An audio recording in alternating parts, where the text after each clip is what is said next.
দাদা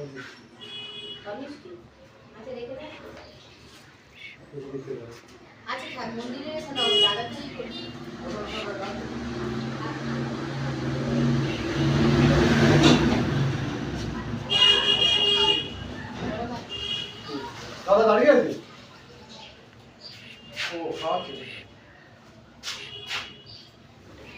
এগুলো এসে দিয়েছি।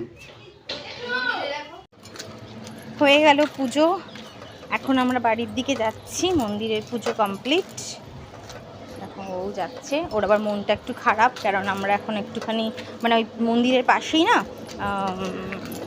যাদের বাড়ি তারা হচ্ছে আমাদের বাড়িতে অনেক দিন ভাড়া ছিল। তো আমার মেয়ে ভীষণ ক্লোজ, ভীষণ ভালো ওরা। তো ছোটোবেলা থেকে ওকে ওরা এত ভালোবাসা দিয়েছে।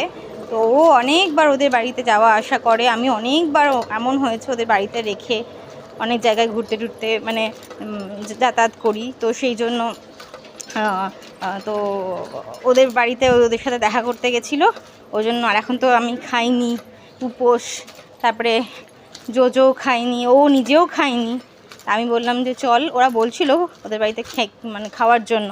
তাও আমি বললাম যে না থাক, এখন বাড়িতে যাই। তো ওই জন্য মনটা একটু খারাপ, আজকে বেশিক্ষণ থাকতে পারলো না। তো ওই জন্য আর গেছিলো অনেক দিন পরে, কারণ আমার অ্যাক্সিডেন্ট হওয়ার পর থেকে আর যাওয়া হয়নি অনেক দিন।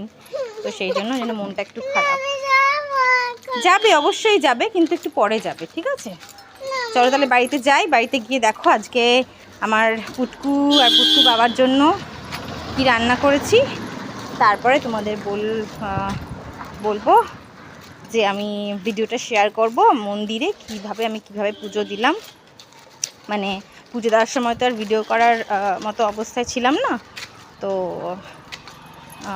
এমনি ছবি তুলেছি মন্দিরের, দেখো তোমরা। তো এটা হলো লাঞ্চ, মেয়ের খিচুড়ি আর ডিম ভাজা।